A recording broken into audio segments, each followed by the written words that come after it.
This is Jay with New England on the Rails, and today I'm working on both of my boys' HO switching puzzle shelf layout. And one thing today I wanted to talk about was weathering the tracks and making the tracks as realistic as possible. So I'm a stickler on making things look as realistic as possible. So what I highly recommend, if you're looking to do that, would be Atlas Code 83 track. There is Code 100 track, but the rails are a lot taller and it looks fake. Anytime I see videos, pictures, anything like that, I can spot Code 100 rail. Also, it has black ties, it looks horrible. The Code 83 rail, brown ties, beautiful nickel silver. It just looks right in the right scale. So you need to start with good track. Also, Pico makes Code 83 rail as well. The problem is the tie spacing just doesn't look right to me. So Atlas is where it's at. So one of the first things that you're going to want to do with any good layout is to put some sort of road bed down. Now, I like the Woodland Scenics track bed. I did that on my N scale layout. I'm doing that also on the HO layout because it was so easy to lay down. Actually, it's better than the cork. So here's a strip of this foam road bed, and all you have to do is put a little bit of glue, any adhesive, construction adhesive, wood glue. You're gonna lay that down underneath the track once you have planned the track, and then at that point, let it set up, and that is going to help reduce noise from the trains running on the layout. And also, it's gonna create a realistic raised bed when you get ready to ballast the tracks. So once you've put the road bed down and you've secured the track, and there's a couple different ways you can secure the track.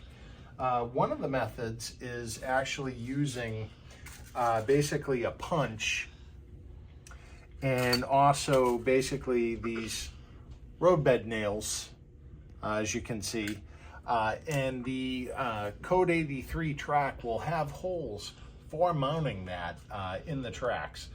There is one issue with using those particular road bed nails, is the fact that they can work loose and they can also work their way up and get caught on one of the trains if it's coming through.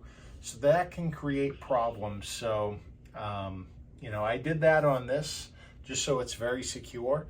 But the other way to do this, for example, the Flex Track doesn't have any holes in it for securing it down. So at that point, you're going to want to use, and you can actually see it here, that is construction adhesive underneath the ties, very thin layer, and that just keeps it secure so it doesn't move, shake, wiggle, or anything like that. All right, so once the track is secured, one of the first things I like to do is using Testors rust paint. I like to go along the sides of the rails, the insides of the rails, to basically weather the track. Then after I do that, what I like to do is use acrylic paint, and I like to use browns and also grays to make ties look individual or different from other ties, like they've been replaced, they've been aged, things like that.